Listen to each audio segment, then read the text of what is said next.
Welcome dear rockers, कैसे हैं आप सभी। तो आज हम देखने वाले हैं हाल ही में रिलीज हुई बड़ी शानदार मूवी जिसका नाम ये रहा आपके सामने। तो कहानी की शुरुआत ही बड़ी एपिक सीन से होती है, जहां एक तरफ से पुलिस वाले फायरिंग कर रहे होते हैं तो दूसरी तरफ से बैंक रॉबर उन पे गोलियां बरसा रहे होते हैं। हाँ, क्योंकि ये रॉबर्ट्स बैंक लूट कर भागे हैं और जब पुलिस इनके पीछे पड़ गई तो ये एक बिल्डिंग के अंदर घुस गए, लेकिन पुलिस वहां भी उनको घेर लेती है और काफी लंबे समय तक चलने वाली इस फायरिंग में 5 में से 4 रॉबर्ट्स मौके पर अपना दम तोड़ देते हैं। और जब पुलिस बिल्डिंग में पहुंच जाती है ना दोस्तों, उन्हें वहां पे 5वां रॉबर्ट दिख जाता है जो काफी ज्यादा घबराया हुआ होता है। उसके सामने उसका फोन और गन पड़ी होती है और वो जैसे ही फोन उठाने की कोशिश करता है, पुलिस को लगता है कि ये गन उठा रहा है, तो बस इसी गलतफहमी में वो पुलिस वाले उसकी भी जान ले लेते हैं। बिल्डिंग के बाहर मीडिया की लाइन लगी होती है। जर्नलिस्ट सवालों पे सवाल करते हैं कि जब रॉबर्ट्स को जिंदा पकड़ा जा सकता था तो उनका एनकाउंटर करने की क्या जरूरत थी। तो तब एक ऑफिसर जवाब देता है कि उन लोगों ने पहले हम पे गोली चलाई थी, इसीलिए एनकाउंटर करना पड़ा। लोगों की सेफ्टी के लिए जो कदम सही होता है हम वही उठाते हैं। अब दोस्तों यहाँ से हम 1 साल के बाद का सीन देखते हैं। इस टाइम ना एक पुलिस वाला कुछ कांस्टेबल के साथ पेट्रोलिंग कर रहा होता है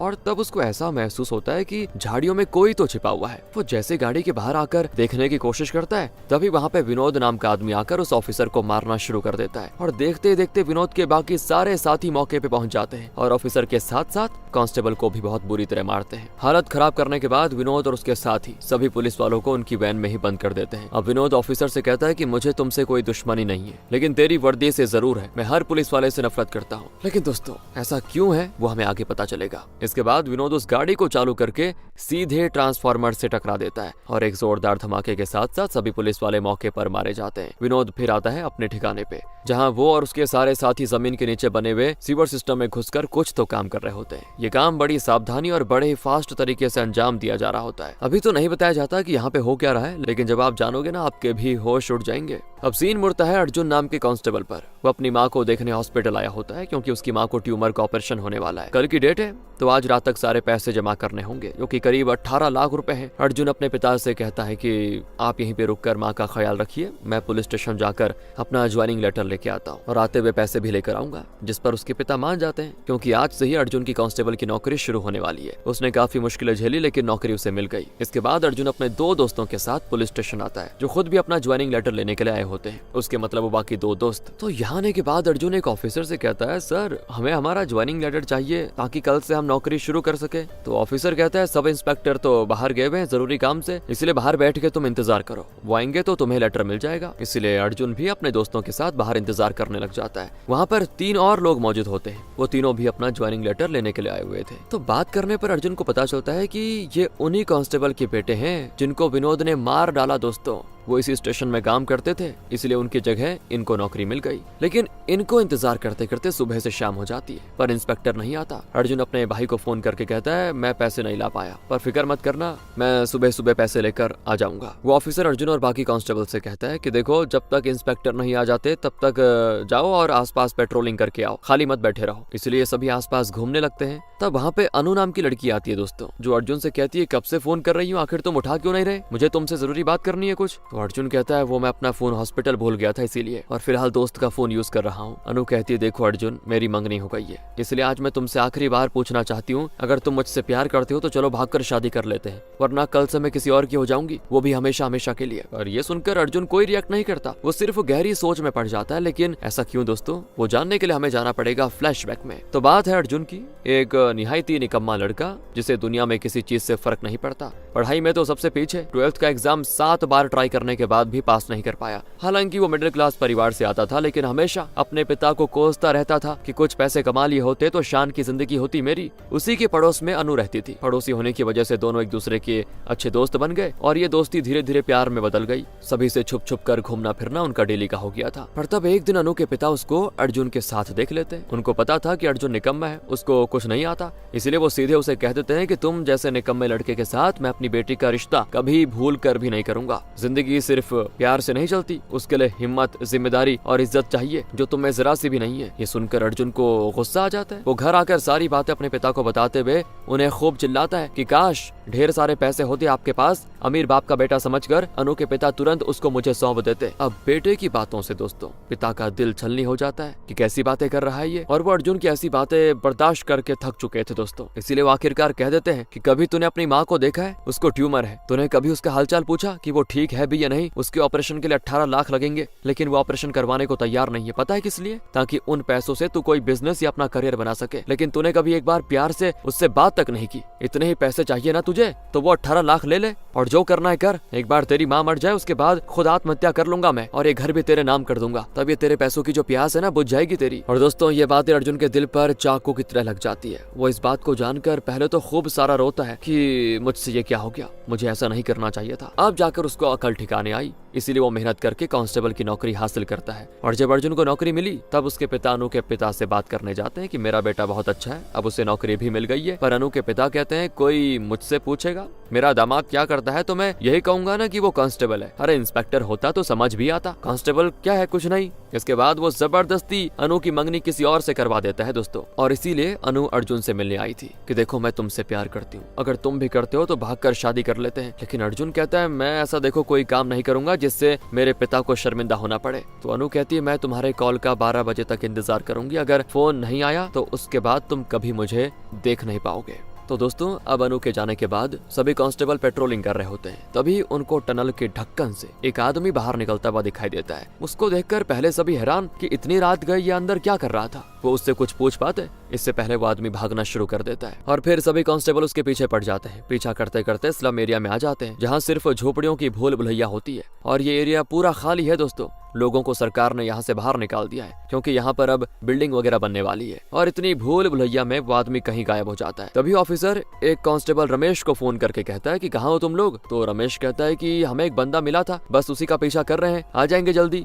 तो अर्जुन कहता है नहीं ऐसे नहीं ढूंढ पाएंगे उस बंदे को, हमें अलग अलग होकर ढूंढना पड़ेगा। दो लोगों की टीम में बंट जाते हैं, फिर उसे ढूंढते हैं तो शायद वो मिल जाए। इसीलिए सभी लोग अलग अलग होकर उस आदमी को ढूंढने में लग जाते हैं। तब 2 कांस्टेबल को वहाँ विनोद दिखाई देता है दोस्तों, जो अपने सभी साथियों के साथ मौजूद था। तो वो कांस्टेबल अर्जुन और बाकी सभी को यहाँ पे बुला लेता है। ये सारे लोग विनोद से कहते हैं कि आखिर तू है कौन और इस एरिया में कर क्या रहा है। मानो दोस्तों शेर की गुफा में आकर ये लोग शेर से पूछ रहे हो कि तू है कौन। इन्हें क्या पता ये तो वही आदमी है जो पुलिस वालों से सख्त नफरत करता है। विनोद उनके किसी भी सवाल का जवाब नहीं देता। तो रमेश गुस्से में उसका कॉलर पकड़कर कहता है कि गुंडा है क्या, गूंगा है क्या, सुनाई नहीं देता तुझे, कब से पूछ रहे हैं। और बस विनोद का खून खौल उठता है कि एक पुलिस वाला मुझसे बदतमीजी करेगा। और दोस्तों विनोद तो उसका सीधा सर धड़ से अलग कर देता है। और ये दिल दहलाने वाला सीन देखकर बाकी कांस्टेबल्स की तो रूह कांप उठती है। वो सभी अपनी अपनी जान बचाकर वहाँ से भागने लगते हैं। विनोद अपने साथियों से कहता है कि एक भी पुलिस वाला बचना नहीं चाहिए, सबकी लाशें मुझे मेरे आंखों के सामने चाहिए, तुरंत जाओ खत्म कर दो सभी को। किसी भी कांस्टेबल को समझ नहीं आ रहा था कि आखिर ये लोग हैं कौन और ये हमें मारना क्यों चाहते हैं। भागते भागते एक और कांस्टेबल उनके हत्थे चढ़ जाता है और मारा जाता है। अर्जुन अपने साथी कांस्टेबल राम से कहता है कि भाई पुलिस स्टेशन फोन करके सब बताना होगा, बैकअप टीम बुलानी होगी, वरना सभी मारे जाएंगे, क्योंकि ना ही हमारे पास हथियार है ना ही इतने लोग जो उनका मुकाबला कर पाए। लेकिन दुर्भाग्य से उनके फोन में नेटवर्क ही नहीं होता दोस्तों। और तभी वहाँ पे विनोद के बाकी बंदे पहुंच जाते हैं। उनसे बचने के लिए अर्जुन राम के साथ एक घर के अंदर छुप जाता है जहाँ एक महिला अपने बेटे के साथ रहती है। वहीं पे अर्जुन पहले उसको शांत करवाते कहता है कि देखो हमें कुछ देर यहाँ पे रहने दो प्लीज, वरना वो लोग हमें मार डालेंगे। तो वो महिला कहती है उन लोगों को पता चला कि मैंने आपको यहाँ रहने दिया तो वो लोग मुझे और मेरे बेटे दोनों को मार देंगे। वो ये भी कहती है अगर आपको नेटवर्क नहीं आ रहा तो आप 3 गली छोड़कर सामने एक घर होगा, वहाँ जाइए, घर की छत पर लाल एंटीना होगा, वहीं से सारे बदमाश अपना काम करते हैं, ये आपको वहाँ नेटवर्क मिल जाएगा। तो अर्जुन दोस्तों राम के साथ उस एंटीना वाले घर में जाता है जहाँ अंदर विनोद मौजूद है। उसने दोनों मरे हुए कांस्टेबल की लाशें यहीं पे रखी होती है। विनोद के घर से बाहर निकलते ही ये दोनों घर के अंदर पहुंच जाते हैं ताकि रमेश का फोन ले सके। दरअसल यहाँ आने के बाद सबके मोबाइल में नेटवर्क नहीं था, सिर्फ रमेश के मोबाइल में था, क्योंकि ऑफिसर का फोन भी उसी के मोबाइल में आया था इसीलिए। पर घर के अंदर आते ही अर्जुन को कुछ ऐसा दिखाई देता है जो कि उसके होश उड़ा के रख देता है। उसको सामने टेबल पर पूरे शहर के सीवर सिस्टम का मैप दिखाई देता है, गटर का, जिसमें शहर के सभी बैंकों की लोकेशन को मार्क किया गया है और सारे बैंक के लॉकर्स इन्हीं सीवर से होकर गुजरते हैं। इसका मतलब दोस्तों विनोद और बाकी टनल्स के जरिए सारे शहर के बैंक्स को लूटना चाहते हैं, वो भी आज रात 2 बजे, जो कि मैप पर साफ साफ लिखा हुआ है। और अब अर्जुन को खुद की सेफ्टी से ज्यादा उन बैंक्स की परवाह होती है कि अगर रात को इन लोगों ने बैंक लूट लिया तो वो 18 लाख भी चले जाएंगे, जो कि मेरी माँ के ऑपरेशन के लिए चाहिए। और मेरी माँ की तरह और भी कई लोग होंगे जो अपनी अपनी जरूरत के लिए पैसा जमा करके रखे होंगे। नहीं, मुझे ये सब रोकना होगा। और तब उसको वहाँ पे दोस्तों उसका ज्वाइनिंग लेटर मिलता है। अर्जुन फिर हैरान, ये तो इंस्पेक्टर के पास होना चाहिए था ना, फिर ये यहाँ पे कैसे आ गया। उसको डाउट होता है कि कहीं ऐसा तो नहीं कि इंस्पेक्टर भी विनोद के साथ मिला हो, अगर ऐसा है तो बहुत ही बड़ी गड़बड़ी हो जाएगी। राम कहता है कि देख, पहले खुद को तो बचा ले, फिर देखेंगे कि कैसे इस विनोद को रोकना है। दूसरी तरफ दोस्तों हम विनोद को देखते हैं, उसने अनु का अपहरण कर लिया था। वो अनु से कहता है कि मैं तुम्हारा अपहरण क्यों किया और तुम्हारे साथ क्या करने वाला हूँ ये सोचने के बजाय तुम अर्जुन के कॉल का इंतजार कर रही हो ना,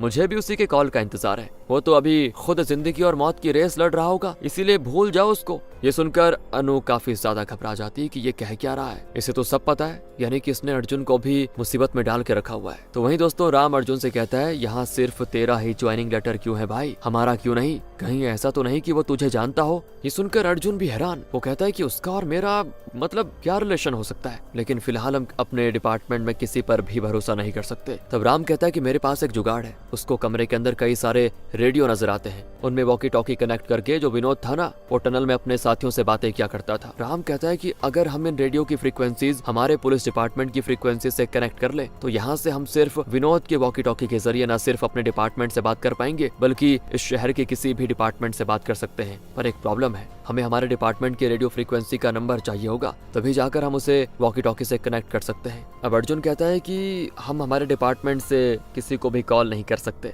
हमें नहीं पता कि कौन कौन विनोद से मिला हुआ है। जैसा तुमने कहा कि रेडियो फ्रीक्वेंसी यूज करके सारे पुलिस डिपार्टमेंट से कनेक्ट किया जा सकता है, तो हम वही करेंगे ताकि सभी को एक साथ पता चले। हम एक साथ शहर के सभी पुलिस वालों को विनोद के प्लान के बारे में बताएंगे। लेकिन फ्रीक्वेंसी नंबर कौन लेके आएगा? तब उसको याद आता है एक बच्चा जो पुलिस स्टेशन चाय लेकर आता था। अर्जुन उसको कॉल लगाकर सारी बातें बताता है कि चुपके से स्टेशन जाकर रेडियो की फ्रीक्वेंसी नंबर नोट करके हमें बताओ। इसीलिए वो बच्चा स्टेशन जाता है और चाय का कप ढूंढने के बहाने वो फ्रीक्वेंसी नंबर अर्जुन को बता देता है। अब दोस्तों नंबर तो अर्जुन को मिल चुका था, पर बाकी था वॉकी टॉकी हासिल करना। वो तो उनके पास था ही नहीं, जब तक वॉकी टॉकी नहीं रहेगा बात कैसे करेंगे डिपार्टमेंट से। इसीलिए अर्जुन कहता है कि बस अब और कायरों की तरह छुप कर नहीं बैठ सकते, हमें बाहर निकलकर वॉकी टॉकी हासिल करना ही होगा, वरना शहर में बहुत बड़ा अपराध हो जाएगा। अब ये दोनों बाहर आकर वॉकी टॉकी ढूंढने में लग जाते हैं, जहां अर्जुन को उसके दोनों दोस्त भी मिल जाते हैं जो भाग्य से अभी तक जिंदा थे। और अभी दोस्तों ये सब विनोद के किसी ऐसे साथी की तलाश में होते हैं जिसके पास वॉकी टॉकी हो सकता था। तब उनको एक बंदा दिखाई देता है जो उन्हें ही ढूंढ रहा था। वो जैसे ही उनके पास आता है अर्जुन उस पर हमला करके उसे बेहोश कर देता है। राम कहता है वॉकी टॉकी तो हमें मिल गया, इसे कनेक्ट करने के लिए हमें उसी घर में जाना होगा। और तब अर्जुन अपने दोनों दोस्तों से कहता है मैं और राम फ्रीक्वेंसी कनेक्ट करने जा रहे हैं, जैसे ही कनेक्ट होगा तुम लोग वॉकी टॉकी के जरिए इस शहर के सारे पुलिस डिपार्टमेंट को इन लोगों के प्लान के बारे में बता देना, याद रहे ढंग से बताना। इतना कहकर अर्जुन राम के साथ वहां चला जाता है। लेकिन दोस्तों इससे पहले कि राम फ्रीक्वेंसी कनेक्ट कर पाता विनोद के साथी उसे पकड़ लेते हैं, लेकिन अर्जुन बच जाता है। वो लोग राम को पकड़कर विनोद के सामने पेश करते हैं। वो कहता है कि बता अर्जुन कहाँ है, वरना तू नहीं बचेगा। लेकिन तभी अनु विनोद से कहती कि तुम आखिर ये कर क्यों रहे हो, क्या मिलेगा तुम्हें इनको मारकर, क्या तुम्हें तरस नहीं आता? तो विनोद कहता है कि आज जो मैं बना हूँ ना वो इन्हीं पुलिस वालों की वजह से हुआ हूँ। हर विलन के पीछे एक दर्दनाक पास्ट होता है। जानना चाहती हो मेरा पास्ट क्या था? तो सुनो, हमारा एक गांव हुआ करता था जहाँ सारे लोग किसान थे, खेती करना हमारा एकमात्र जरिया था। लेकिन एक दिन गांव की जमीन से कोयला निकला। ये खबर जैसे ही शहर के लोगों को मिली, उन्होंने जंगलों को काटकर माइनिंग फैक्ट्री बनाना शुरू कर दिया जहां से वो कोयला निकाला करते थे। धीरे धीरे करते हुए हमारे गांव में पानी आना भी कम हो गया, क्योंकि सारा पानी फैक्ट्री वाले इस्तेमाल किया करते थे। मदद मांगने गए तो बैंक वालों ने बिना कुछ डॉक्यूमेंट्स के भारी लोन दे दिया ताकि मोटर लगाकर पानी निकाला जा सके, जिससे खेती हो पाएगी। लेकिन कुछ दिन तो ठीक चला, बाद में मोटर से भी पानी आना बंद हो गया। सारे खेत बर्बाद हो गए, लोन तक चुकाने के पैसे नहीं थे, इसलिए बैंक वालों ने सभी को बेइज्जत करना शुरू कर दिया। गांव के सभी लोग इज्जतदार थे, उनसे बेइज्जती बर्दाश्त नहीं हुई। इसी सदमे से मेरे पिता के साथ साथ गांव के कई लोगों ने आत्महत्या कर ली। और बाद में पता चला कि फैक्ट्री और बैंक वालों ने एक साथ मिलकर यह प्लान बनाया था ताकि गांव वाले मजबूर होकर अपनी जमीनें भी फैक्ट्री वालों को बेच दें, लोन चुकाने के लिए वो भी। और फिर हम सब पुलिस के पास मदद मांगने के लिए गए, लेकिन उन्होंने हमारी मदद करने के बजाय उन फैक्ट्री और बैंक वालों का साथ दिया, क्योंकि उन्हें उनसे रिश्वत जो मिल रही थी। जिन पुलिस वालों को हमारे साथ खड़ा होना चाहिए था वही हमारा मजाक उड़ाने लगे। जो लोग बचे बेचारे, उन्होंने अपनी जमीन भी फैक्ट्री वालों को बेच दी और उसी फैक्ट्री में माइनिंग का काम शुरू कर दिया। तभी से मुझे हर पुलिस वाले से नफरत है। जब वो गरीबों की मदद ही नहीं कर सकते तो इस दुनिया में रहकर क्या ही फायदा उनका। मैं सारे के सारे बैंक लूट कर जो भी हमारे गाँव वालों को नुकसान हुआ उसकी भरपाई करूंगा। मेरा साथ देने वाले सभी लोग गाँव वाले ही हैं जो अपने अपने परिवार को बचाने यहाँ आए हैं। 1 साल पहले मेरे भाई के साथ साथ 4 और गांव वालों ने बैंक लूटने की कोशिश की। जिन बैंक वालों ने हमारे ही पैसे खा रखे थे, तो पुलिस वालों ने उनका एनकाउंटर कर दिया। उसी एनकाउंटर में मेरा भाई भी मारा गया। पुलिस वाले उन्हें अरेस्ट कर सकते थे, पर उन्होंने झंझट से बेहतर सीधे एनकाउंटर कर दिया। यानी कि दोस्तों मूवी की शुरुआत में फोन उठाते हुए मरने वाला बंदा असल में विनोद का ही भाई था, जिसे एनकाउंटर में मारा गया, जबकि उसने बस फोन उठाने की कोशिश की थी। इसी वजह से विनोद, पुलिस और बैंक सभी से गुस्सा है और वो बैंक लूटकर अपने गांव वालों को मजबूरी में आकर आत्महत्या करने से बचाना चाहता है। ये सुनकर अनु भी हैरान हो जाती है। अब विनोद के साथी राम को बुरी तरह से मारकर उसे छोड़ देते हैं, जहां उसमें हल्की हल्की जान बची थी। और ये भी विनोद की एक चाल थी कि अर्जुन और बाकी जैसे ही राम को बचाने के लिए आएंगे तो वो सभी को पकड़ लेगा। अर्जुन जब राम को इस हालत में देखता है उसे बहुत ही बुरा लग जाता है। वो तुरंत उसके पास आता है, लेकिन बेचारा राम आखिरी सांसें लेते लेते राम से कहता है कि मेरे अलावा मेरी माँ का इस दुनिया में कोई नहीं है भाई, उनका ख्याल रखना। इतना कहते राम दम तोड़ देता है। वहीं दोस्तों हम उसकी माँ को देखते हैं, जो बेचारी बार बार अपने बेटे को फोन लगा रही है। उसे क्या पता कि अब उसका बेटा कभी फोन उठा ही नहीं पाएगा। अर्जुन को बड़ा दुख होता है कि एक एक करके सभी कांस्टेबल मारे जा रहे हैं, मुझे जल्दी कुछ करना होगा वरना वो लोग अपने मकसद में कामयाब हो जाएंगे।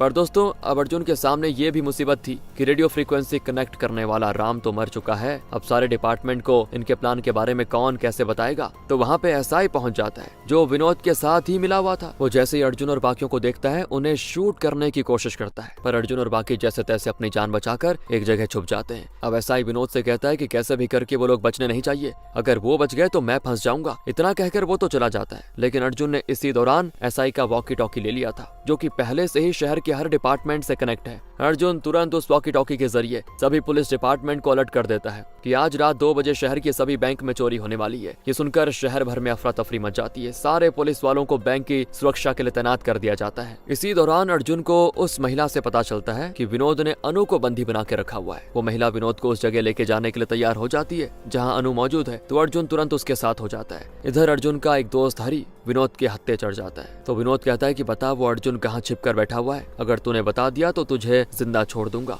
क्योंकि सबसे बड़ी दुश्मनी मेरी उसके साथ है। तो हरी कहता है कि हम कांस्टेबल हैं, इसका मतलब ये नहीं कि अपनों को बचाने के लिए हम अपनी जान दांव पर नहीं लगा सकते। अर्जुन मेरा 16 साल से दोस्त है और मैं उसके लिए मरने को तैयार हूँ, लेकिन बताऊंगा नहीं वो कहाँ है, क्योंकि तुम लोगों को सजा अर्जुन ही देगा। ये सुनकर दोस्तों विनोद को गुस्सा आ जाता है, लेकिन तब वहाँ पे वो महिला अर्जुन को लेकर आ जाती है। अर्जुन को अनु तो मिल जाती है, लेकिन तब उसको पता चलता है कि दोस्तों ये महिला तो असल में विनोद की ही पत्नी है, जिसने पहले तो अर्जुन का भरोसा जीता और अब उसको विनोद के पास वो लेकर आ गई। विनोद अर्जुन से कहता है कि क्यों रे, फंस गया ना तो मेरे जाल में। तुझे शायद नहीं पता होगा, लेकिन बाकियों की जान से ज्यादा मुझे तेरी जान चाहिए, क्योंकि तू ही वो इंसान है जिसकी वजह से मेरा भाई मरा था। और तब दोस्तों हमें एक और फ्लैशबैक दिखाया जाता है। हम देखते हैं कि विनोद का भाई अपने साथियों के साथ जब चोरी करके भाग रहा था, तब पुलिस उसके पीछे पड़ जाती है। तो हड़बड़ी में जैसे ही वो अपनी बाइक भगाता है, उसकी बाइक से अर्जुन की माँ का एक्सीडेंट हो जाता है। ये चीज जब अर्जुन देखता है तो वो विनोद के भाई का पीछा करना शुरू कर देता है, ताकि उसको सबक सिखा पाए। हालांकि पुलिस उन चोरों तक नहीं पहुंच पाई थी, पर अर्जुन उन तक पहुंचकर पहले तो जिस घर में वो छुपे थे उसको बाहर से लॉक कर देता है और पुलिस को फोन करके यहाँ की लोकेशन भी बता देता है। तब पुलिस ने आते ही फायरिंग शुरू कर दी थी, यानी कि अनजाने में ही सही अर्जुन की वजह से ही विनोद का भाई मारा गया, और इसी वजह से वो सबसे ज्यादा अर्जुन को पहले मारना चाहता है। अर्जुन उसको समझाने की कोशिश करता है कि देखो जो हुआ उसमें तुम्हारे भाई की गलती थी, लेकिन विनोद नहीं मानता और अब दोनों के बीच लड़ाई शुरू हो जाती है। इनकी लड़ाई चल रही थी तब तक शहर के सारे बैंक विनोद के साथ ही खाली कर देते हैं और पुलिस को इसकी भनक तक नहीं होती। डीजीपी से ऑर्डर आता है कि जिस टनल से चोर भागे सारे पुलिस वाले अंदर जाकर उन्हें पकड़े। तो दोस्तों हजारों पुलिस वाले शहर भर से सभी टनल के अंदर पहुंच जाते हैं ताकि चोरों को पकड़ा जा सके। इधर अर्जुन हरी को बचाने पहुंच जाता है, लेकिन विनोद और उसके गुंडे उसको चारों तरफ से घेर लेते हैं और यहाँ पे हमको देखने को मिलती है कमाल की फाइट, जहाँ अर्जुन सारे बदमाशों को मारते हुए हरी को जैसे तैसे स्लम एरिया से बाहर निकाल लेता है। लेकिन अफसोस की हरी की जान भी चली जाती है। उसके ऊपर पहले ही कई सारे हथियारों से हमला किया गया था। ये देखकर अर्जुन को बहुत बुरा लगता है कि वो तो बाहर आ गया, लेकिन उसके दोस्त और सारे कांस्टेबल मारे गए। जब अर्जुन टेंशन में बैठा होता है ना, तब उसके दिमाग में एक चीज क्लिक होती है कि अगर वो महिला अर्जुन की पत्नी थी तो आखिर उसने मुझे उस जगह की लोकेशन क्यों बताई जहाँ से मुझे बैंक में चोरी होने वाला है ये प्लान पता चला, और सब कुछ टेबल पर रखा हुआ था। उसी के साथ साथ दोस्तों अर्जुन जहाँ भी जाता उसको हर जगह डायनामाइट्स रखे हुए मिलते। और विनोद की कहानी के मुताबिक जब वो फैक्ट्री में माइनिंग का काम करता था तो उसका काम था खदानों में बॉम्ब लगाकर उन्हें विस्फोट करना। इसका मतलब जितने कांस्टेबल यहाँ पर आए थे वो अपनी मर्जी से नहीं, बल्कि ये सब विनोद का मास्टर प्लान था। उसने जानबूझकर हमें अपने प्लान के बारे में बताया ताकि हम सभी डिपार्टमेंट वालों को इसकी खबर दें और शहर की सारी पुलिस चोरों को पकड़ने टनल में उतर जाए। और विनोद की असली प्लान के हिसाब से उसने पूरे टनल के अंदर बॉम्ब लगा रखा है ताकि वो सारे पुलिस वालों को जान से मार सके। उसका इरादा बैंक चोरी करने का था ही नहीं, वो तो सिर्फ पुलिस को टनल में लेकर आना चाहता था, जिसमें अनजाने में ही सही लेकिन उसका प्लान सफल हो रहा है। पर ये हो नहीं सकता। अर्जुन खुद में कहता है कि मुझे सभी पुलिस वालों को बाहर निकालना होगा, इसलिए वो बाहर आने के बाद दोबारा से विनोद के पास जाता है ताकि उसे डायनामाइट फोड़ने से रोक सके। वो विनोद से कहता है कि जानता हूँ जो तुम्हारे गाँव वालों के साथ हुआ वो गलत था, लेकिन देख इसका मतलब ये नहीं कि हर पुलिस वाले बुरे होते हैं और तुम इतनी बुरी तरह से उनकी जान नहीं ले सकते। उनके परिवार वाले, उनके घर वाले इंतजार कर रहे होंगे उनका। अगर तुम्हें अपने गांव वालों से प्यार होता तो तुम इन पुलिस वाले के परिवार वालों का दर्द समझ पाते, पर तुम्हारे अंदर तो गुस्सा हावी हो चुका है। देखो मैं यहाँ तुम्हें मारने नहीं आया हूँ, तुम्हें समझाने आया हूँ। तो विनोद कहता है कि जो अच्छे पुलिस वाले होंगे उनको तो अलग जगह रख कर दफना दूंगा, लेकिन मैं किसी को छोड़ूंगा नहीं। अर्जुन समझ चुका था कि इसको समझाना कोई मतलब ही नहीं है, इसीलिए वो उससे लड़ना शुरू कर देता है। दोनों के बीच घमासान लड़ाई होती है, जहाँ विनोद दोस्तों बटन दबाने की कोशिश करता है तो तब उसको रोकने के लिए अर्जुन उसको शूट कर देता है, जिससे विनोद मौके पर खत्म। और ये देखकर उसकी पत्नी अब उसका अधूरा काम करते हुए बटन दबाने जाती है, लेकिन ना चाहते हुए भी अर्जुन को उसको मारना पड़ जाता है। वो गोली तो उसके पैर पे मारता है, लेकिन गोली लगने से उसका पैर फिसलता है और पत्थर से टकराने की वजह से उसकी भी मौत हो जाती है। माता पिता की मौत आंखों के सामने देखकर उनका बेटा वहीं पे रोने लग जाता है। सभी चीजें खत्म होने के बाद दोस्तों पुलिस वालों को टनल से सेफ्टी से बाहर निकाला जाता है। हजारों पुलिस वालों की अर्जुन की वजह से जान बच गई थी और फिर ऑफिसर्स अर्जुन की खूब तारीफ करते हैं। पर अर्जुन कहता है अगर हम सब ने विनोद के गाँव वालों का साथ दिया होता तो आज ये दिन नहीं देखना पड़ता। सभी घायलों को हॉस्पिटल लेके जाया जा रहा होता है, पर उन्हीं लोगों की भीड़ में विनोद का बेटा बड़े गुस्से में सभी को देख रहा है। मतलब दोस्तों पिता का अधूरा काम अब उसका बेटा पूरा करेगा। इसी सीन के साथ ये कहानी यहाँ पे खत्म होती है। बाकी आप बताइए आपको क्या लगता है। वीडियो अच्छी लगी हो तो लाइक करें, चैनल को सब्सक्राइब ध्यान रखेगा अपना, and finally thanks for watching.